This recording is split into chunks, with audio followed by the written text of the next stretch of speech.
no es falta de fe, no es pecado oculto, no es que Dios esté enojado contigo, ni que no hayas ayunado lo suficiente, ni que tu línea de oración esté cortada. Es algo mucho más sencillo que todo eso, y casi nadie te lo ha dicho. Algo tan básico, tan fundamental, que cuando lo veas hoy, te preguntarás, ¿cómo es posible que hayas pasado años en la iglesia sin que nadie te lo explicara? Llevas tiempo orando, con sinceridad, con lágrimas, a veces con madrugadas de rodillas y ruegos que parecen rebotar en el techo. Y la pregunta que no te atreves a formular en voz alta es esta: ¿por qué no pasa nada? ¿Por qué el cielo parece en silencio precisamente cuando más lo necesitas? La religión tiene respuesta para eso. Y la respuesta siempre es la misma: ¿no tienes suficiente fe? Hay algo en tu vida que bloquea a Dios. Debes orar más, ayunar más, arrepentirte más. Y así el creyente termina atrapado en un ciclo de autoexamen interminable, convencido de que el problema es él mismo, convencido de que Dios quiere darle lo que pide, pero que algo en él lo impide. Hoy eso termina, porque el problema no eres tú, el problema no es Dios. El problema es que nadie te ha enseñado cómo funciona realmente la oración en el nuevo pacto. Y el enemigo ha hecho todo lo posible para que esa revelación nunca llegue a tus oídos. Porque el día que la entiendas, dejarás de vivir como mendigo espiritual y empezarás a caminar como lo que realmente eres, un heredero del pacto que ya tiene todo lo que necesita en Cristo Jesús. Quédate hasta el final de este video, porque lo que vas a escuchar hoy no es una opinión ni una teoría, es la verdad del pacto, respaldada por la palabra de Dios, que ha estado escondida en las páginas de tu Biblia este tiempo. Si este mensaje te impacta, escríbelo en los comentarios. Eso me ayuda a saber que llegó a tu corazón. Y además activa el canal para que esta enseñanza llegue a más personas que la necesitan. Ahora mismo hay miles de creyentes orando en derrota que necesitan escuchar esto. Hace más de 100 años, un hombre llamado E.W. Kenyon estudió las escrituras con una profundidad que muy pocos maestros han alcanzado. Kenyon no era un predicador de emociones.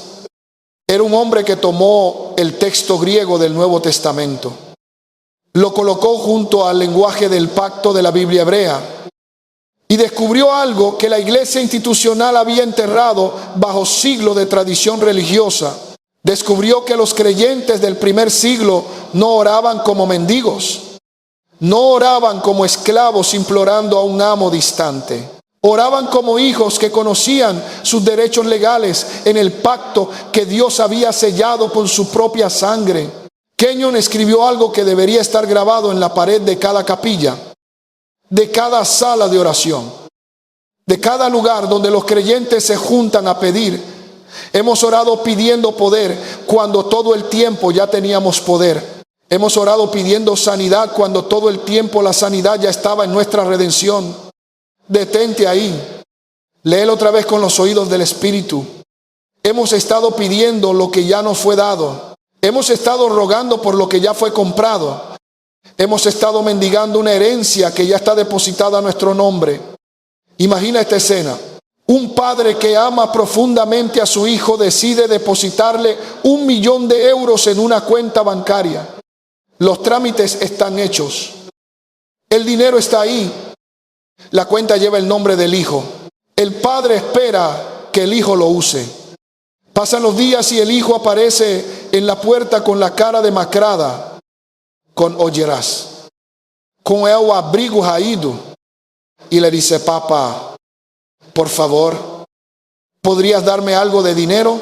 Estoy pasando necesidad. El padre lo mira con una mezcla de amor y asombro y le dice: hijo, el dinero ya está en tu cuenta, todo, desde hace meses. Lo único que tienes que hacer es ir al banco y retirar lo que es tuyo. Eso, precisamente eso, es lo que le está diciendo Dios a la iglesia hoy. No es que el Padre no quiera darte lo que pides, es que ya lo dio, ya lo depositó, ya lo completó. El problema no está en el cielo. El problema está en que tú sigues yendo a la puerta de tu Padre a pedir lo que ya tienes en la cuenta abierta con la sangre de Jesucristo. Este eres tú. Y no lo digo para acusarte, porque la culpa no es tuya. Nadie te enseñó a hacer el retiro. Nadie te explicó que la cuenta ya estaba llena.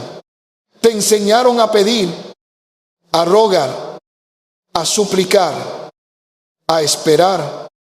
Pero no te enseñaron a tomar posesión de lo que ya es tuyo por derecho de pacto.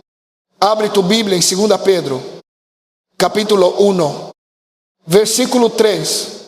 Escúchalo como si lo leyera por primera vez. Su divino poder nos ha dado todas las cosas que pertenecen a la vida y a la piedad. Todas las cosas. No algunas, no las más importantes. Todas. Y el verbo está en tiempo pasado nos ha dado. Ya fue dado. No está pendiente de llegar. No está esperando tu nivel de fe para activarse. Ya está en tu cuenta espiritual porque perteneces a Cristo. Ahora lee Efesios 1, versículo 3. Bendito sea el Dios y Padre de nuestro Señor Jesucristo, que nos bendijo con toda bendición espiritual en los lugares celestiales en Cristo. Nos bendijo, tiempo pasado, acción completada, toda bendición espiritual, no una selección, no lo básico, todo. Cuando Pablo escribió estas palabras, no estaba describiendo algo que los creyentes tenían que conquistar con sus oraciones. Estaba declarando la realidad legal de su posición en Cristo. Estaba diciéndole, ya tienes esto, ya es tuyo. La pregunta no es si Dios te lo va a dar. La pregunta es si tú sabes que ya lo tienes.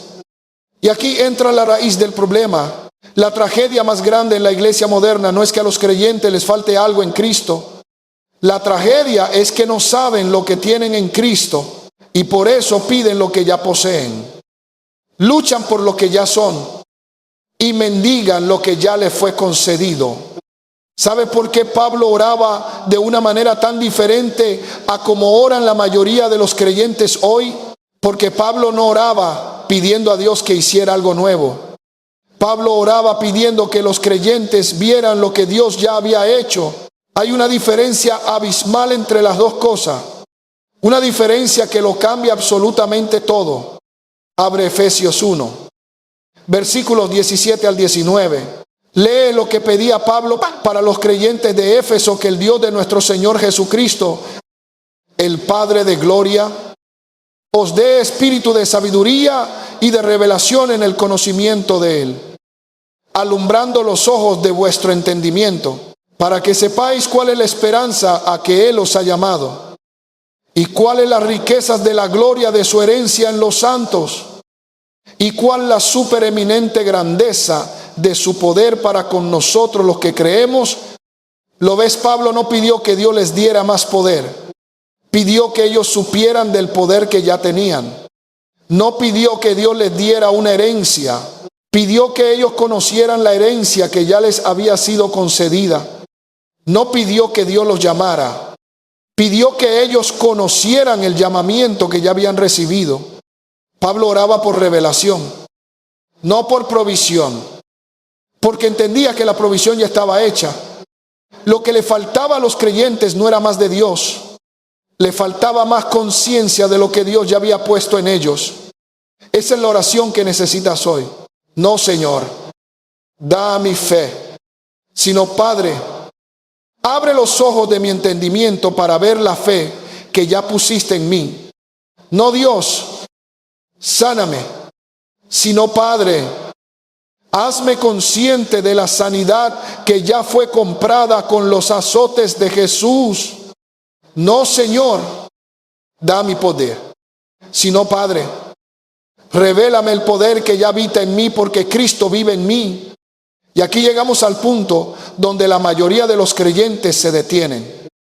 Porque si esto es verdad, si todo ya fue dado, Si la herencia ya está depositada, si la sanidad ya fue comprada en el Calvario, ¿por qué sigues orando como si Dios te debiera algo que no te ha dado todavía? La respuesta está en el tipo de oración que has aprendido. La mayor parte de las oraciones que se elevan desde los bancos de las iglesias hoy son lo que Kenyon llamaba oraciones de mendigo. No te lo digo para ofenderte, te lo digo para liberarte. Son oraciones que asumen que Dios está reteniendo algo, que asumen que hay que convencerle, que asumen que si oras con suficiente emoción, si te arrodillas en el lugar correcto, si ayunas los días correctos, si te presentas en la condición espiritual correcta, entonces tal vez Dios se mueva. Pero esa no es la teología del nuevo pacto. Esa es la teología de la esclavitud disfrazada de piedad. El nuevo pacto no funciona sobre la base de tus méritos. Funciona sobre la base del sacrificio perfecto y consumado de Jesucristo. Y Jesús mismo, cuando entregó su espíritu en la cruz, no dijo esto está a medias. Dijo consumado es, terminado, completo, sellado para siempre con su propia sangre.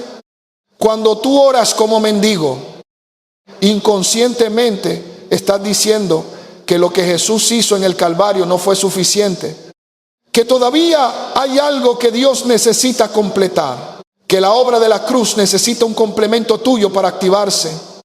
Y eso no es humildad, eso es una negación velada de la suficiencia del sacrificio de Cristo. Vuelve a la carta a los Hebreos, capítulo 4, versículo 16.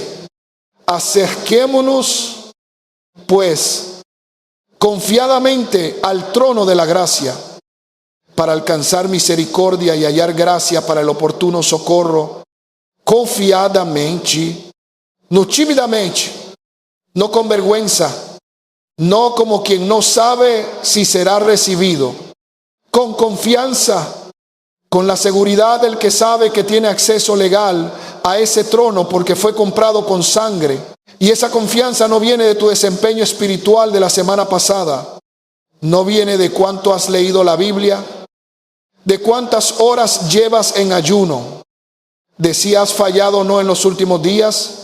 Esa confianza viene de una sola cosa, tu posición en Cristo. Y esa posición no cambia porque no depende de ti, depende de Él. Primera de Pedro, capítulo 2, versículo 9. Mas vosotros sois linaje escogido, real sacerdocio, nación santa, pueblo adquirido por Dios, real sacerdocio. No un sacerdocio de segunda categoría, real, con acceso al trono, con autoridad para presentarse ante Dios, no como suplicante, sino como hijo con derecho de pacto. Ahora escucha a Kenyon con atención.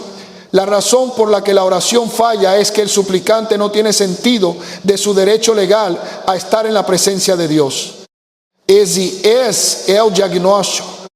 No falta de emoción, no falta de sinceridad, falta de identidad, falta de conocimiento de quién eres en Cristo. Y hasta que eso no cambie, la oración seguirá siendo una lucha estéril en lugar de una asociación de pacto con el Padre. Piensa en la diferencia que hay entre un esclavo y un hijo. Un esclavo entra en la casa del amo con la cabeza baja, sin certeza de si será recibido, sin seguridad de que su petición será escuchada, dependiendo completamente del humor del amo ese día.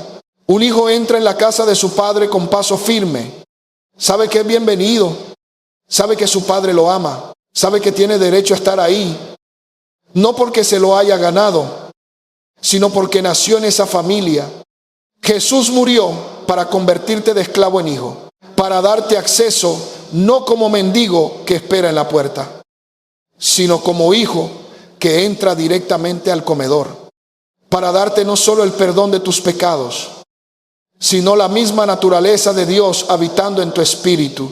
Segunda Pedro, capítulo 1, Versículo 4. Participantes de la naturaleza divina, no imitadores, participantes, portadores, con la vida de Cristo en tu interior. Y sin embargo, muchos creyentes siguen orando como si estuvieran en la puerta, como si el velo del templo no se hubiera rasgado de arriba abajo, como si el acceso al lugar santísimo todavía estuviera reservado para unos pocos, para los más espirituales, para los pastores, para los que llevan más años en la fe.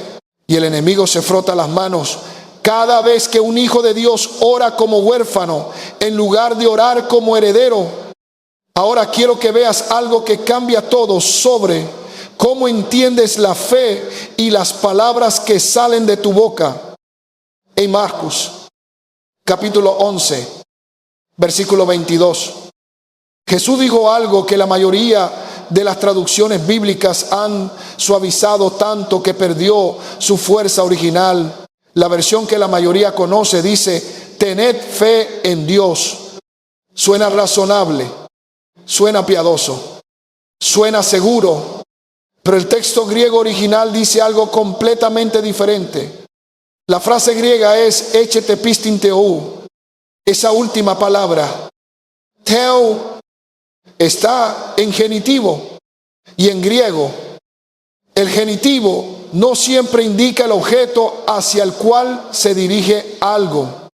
A menudo indica el origen o la cualidad de algo. Y en el contexto de lo que Jesús acaba de hacer, maldecir una higuera y hacerla secar desde la raíz, el significado es transparente: tened la fe de Dios.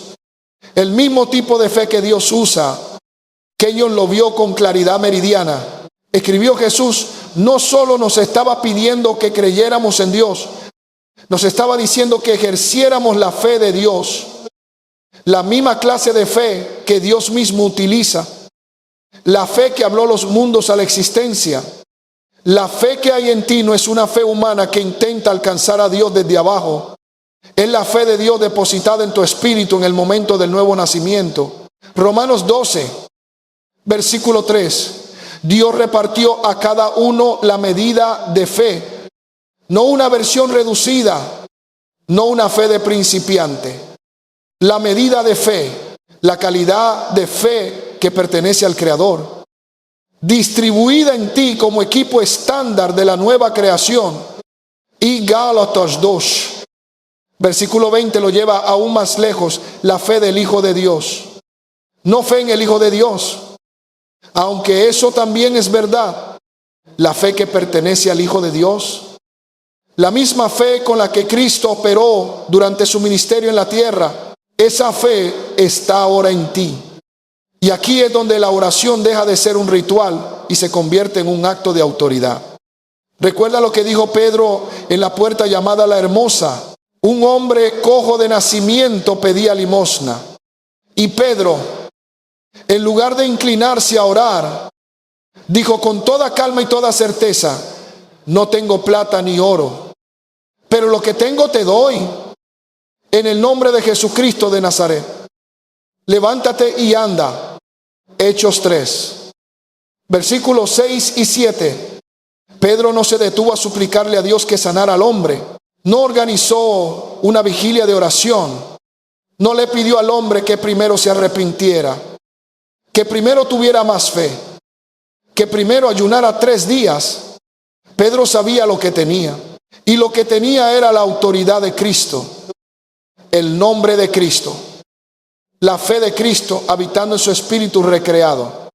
Y lo usó. Lo que tengo te doy. Ese es el lenguaje de la posesión, no de la petición. Ese es el lenguaje de alguien que sabe exactamente lo que lleva en el interior. La tragedia es que la mayoría de los creyentes vive lo opuesto a eso. Se acercan a la oración como si no tuvieran nada que dar, como si todo dependiera de lograr que Dios se mueva, de convencerle de que actúe, de persuadirle de que libere lo que tiene retenido en el cielo. Pero Dios no está reteniendo nada. Dios ya lo dio todo en Cristo.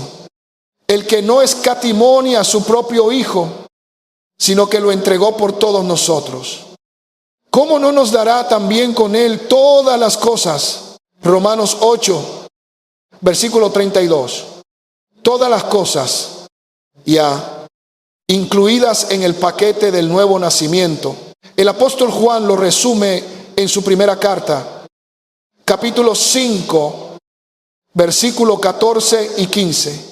Y esta es la confianza que tenemos en Él, que si pedimos alguna cosa conforme a su voluntad, Él nos oye. Y si sabemos que Él nos oye en cualquiera cosa que pedamos, sabemos que tenemos las peticiones que le hemos hecho. Sabemos que tenemos tiempo presente, conocimiento de posesión, no esperanza de recepción futura, sino certeza de posesión actual. Y la voluntad de Dios no es un misterio que hay que descifrar con rituales. La voluntad de Dios está escrita, es tu Biblia entera, si está en la palabra. Está en la voluntad, y si está en la voluntad, ya está disponible para ti en Cristo. Entonces, ¿cómo se ora desde esa posición? ¿Qué cambia en la práctica? Todo cambia en la práctica. Primero, cambia el punto de partida. Dejas de orar desde la necesidad y empiezas a orar desde la provisión. Dejas de suplicar desde el vacío y empiezas a confesar desde la plenitud. No le pides a Dios que te sane porque ya reconoces que la sanidad fue comprada con los azotes de Jesús. Primera de Pedro, capítulo 2, versículo 24, por cuya herida fuisteis sanados. Tiempo pasado fue, ya ocurrió. Tu oración sobre la salud no es: Señor, sáname. Si es tu voluntad, tu oración es: Padre, reconozco y recibo la sanidad que Jesús ya compró para mí. Me opongo a esta enfermedad en su nombre, porque no tiene derecho legal a permanecer en este cuerpo que fue redimido. Segundo, cambia el lenguaje. Deja de usar el lenguaje de la duda y empieza a usar el lenguaje del pacto. Hay una diferencia colosal entre decir: Señor, espero que me ayudes, y decir: Padre, gracias porque tu palabra dice que el mismo poder que resucitó a Cristo habita en mí y vivifica este cuerpo mortal. Romanos 8, versículo 11. No es lo mismo. El primero es el lenguaje del mendigo. El segundo es el lenguaje del heredero que conoce su contrato. Tercero, cambia la posición interior. Dejas de acercarte al trono como si tuvieras que ganarte el acceso y empiezas a acercarte confiadamente, como lo que eres: un sacerdote real, un hijo del Altísimo, alguien cuyo acceso fue comprado no por sus méritos, sino por la sangre eterna de Cristo. Hebreos, capítulo 10, versículo 19 y 22. Así que, hermanos, teniendo libertad para entrar en el lugar santísimo por la sangre de Jesucristo, acerquémonos con corazón sincero, en plena certidumbre de fe, purificados los corazones de mala conciencia, plena certidumbre, no un pequeño margen de esperanza, plena certidumbre. Ahora necesito hablar de algo que muy pocos maestros abordan con honestidad: la conexión entre tus palabras y lo que ocurre en el ámbito espiritual. No son solo tus oraciones formales las que importan, son todas las palabras que salen de tu boca a lo largo del día. Porque Proverbio 18, versículo 21, no hace distinciones entre el tiempo de oración y el resto de tu vida. La muerte y la vida están en poder de la lengua. Cuando te despiertas por la mañana y dices: hoy va a ser un día horrible, has hablado. Cuando miras un diagnóstico médico y dices: esto me va a matar, has hablado. Cuando enfrentas una crisis económica y dices: nunca saldremos de esta, has hablado. Y lo que has hablado no está en línea con la palabra de Dios. Y las fuerzas espirituales que están asignadas a ti para ayudarte responden al lenguaje del cielo. no al lenguaje del temor. Salmos 103, versículo 20. Bendecid a Jehová, vosotros sus ángeles, poderosos en fortaleza, que ejecutáis su palabra, obedeciendo a la voz de su precepto. Los ángeles ejecutan la palabra de Dios, responden a la voz de su palabra, y cuando tú, como nueva creación, abres la boca y declaras lo que Dios ha dicho sobre tu situación, estás poniendo en movimiento las fuerzas del cielo en tu favor. Pero cuando hablas miedo, cuando confesas derrota, cuando repites el diagnóstico del enemigo como si fuera la última palabra sobre tu vida, esas mismas fuerzas permanecen en espera, no porque sean incapaces, sino porque no tienen instrucción que ejecutar. Kenyon lo expresó de una manera que no tiene desperdicio. Tu confesión activa tu fe. Tu fe mueve la montaña. Pero sin la confesión, la fe permanece dormida. La fe de Dios que habita en ti es como dinamita en una mina. Tiene el poder de mover toneladas de roca, pero sin el detonador, simplemente está ahí sin hacer nada. Tus palabras son el detonador. Y cuando hablas la palabra de Dios sobre tus circunstancias con la fe de Dios que habita en tu espíritu recreado, la explosión de poder creativo que sigue te dejará sin palabras. Recuerda cómo Dios creó el universo y dijo: Dios sea la luz, y fue la luz. Génesis 1, versículo 3. Dios habló y la realidad respondió. Esa es la fe de Dios en acción. Esa es la clase de fe que habita ahora en tu interior y opera de la misma manera a través de la palabra hablada. Por eso Marcos 11, versículo 23, no dice: piensa en la montaña, ni desea que la montaña se mueva. Dice: ¿quién dijera a este monte, quítate y échate en el mar? Y no dudar en su corazón, sino creyere que será hecho lo que dice, lo que diga le será hecho. El que dijere, el que hable, la fe de Dios se libera a través de la palabra declarada, no a través del sentimiento, no a través de la intensidad emocional, a través de la palabra hablada con certeza. Quiero que hagas algo ahora mismo. Antes de continuar escuchando, quiero que cambies una sola cosa en la forma en que te hablas a ti mismo hoy. En lugar de decir: Señor, ayúdame, di: Padre, gracias porque tu poder habita en mí y es suficiente para esto. En lugar de decir: no sé si podré, di: todo lo puedo en Cristo que me fortalece. Filipenses 4, versículo 3. En lugar de decir: Dios mío, ¿dónde estás? Cristo vive en mí. El Padre nunca me deja ni me abandona. Su presencia es mi realidad ahora mismo. No lo digas como si fuera una fórmula mágica. Dilo como la verdad legal que es. Dilo con la conciencia de que detrás de esas palabras está el peso de toda la autoridad del cielo. Porque el nombre de Jesús no es una contraseña. Es la expresión de una unión real entre Cristo y tú.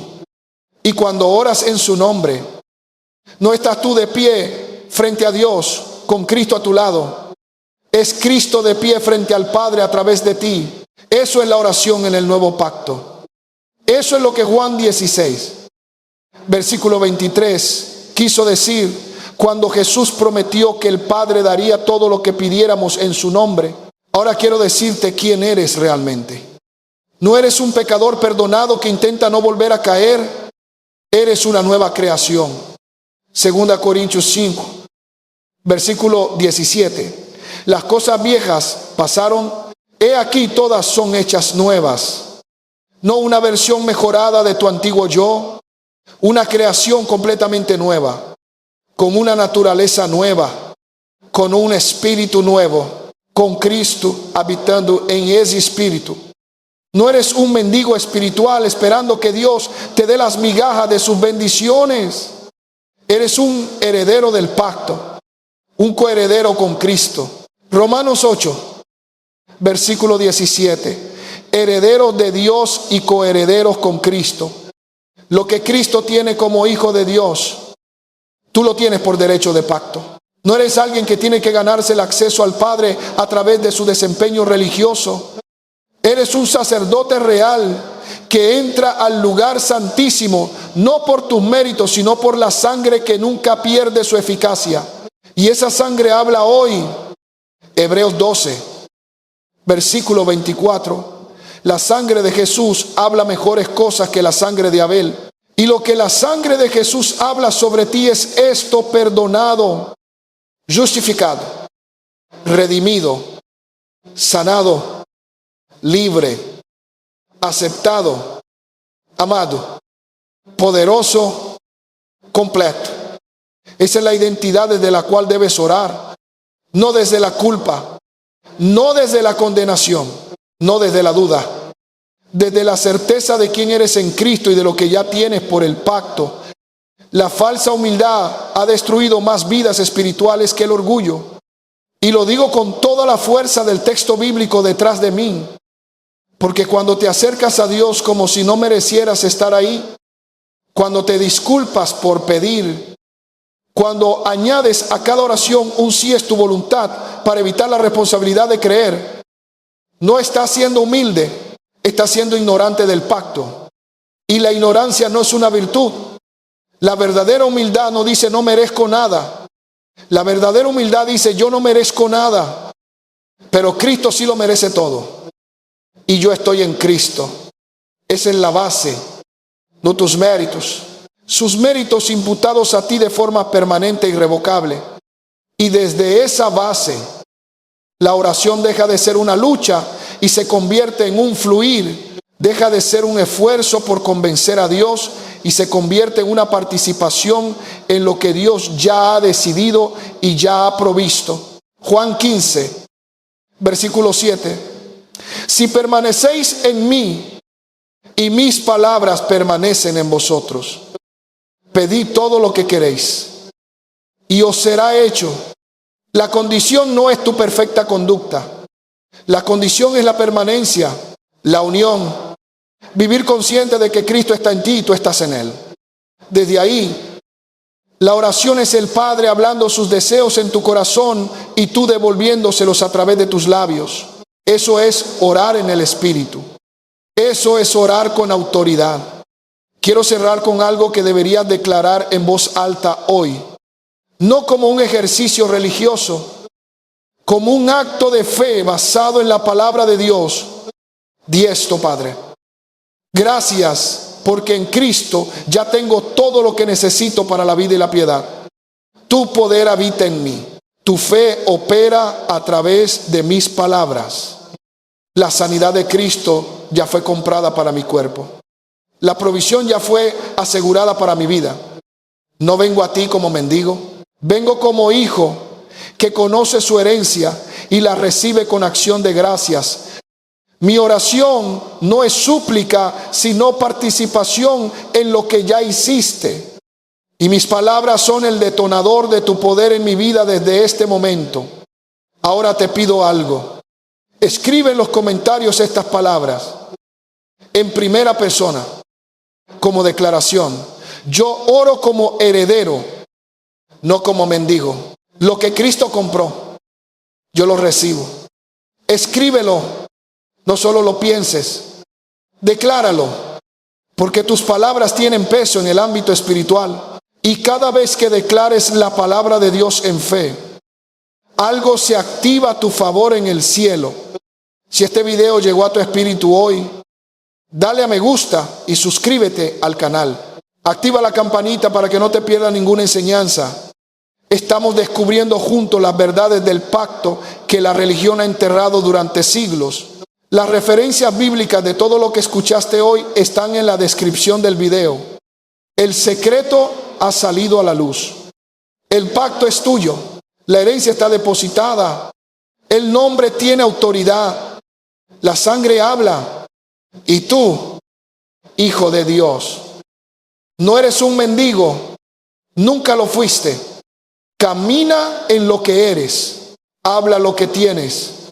Y vive como lo que Cristo hizo de ti un heredero del reino, un portador de su poder, un hijo del Dios Altísimo,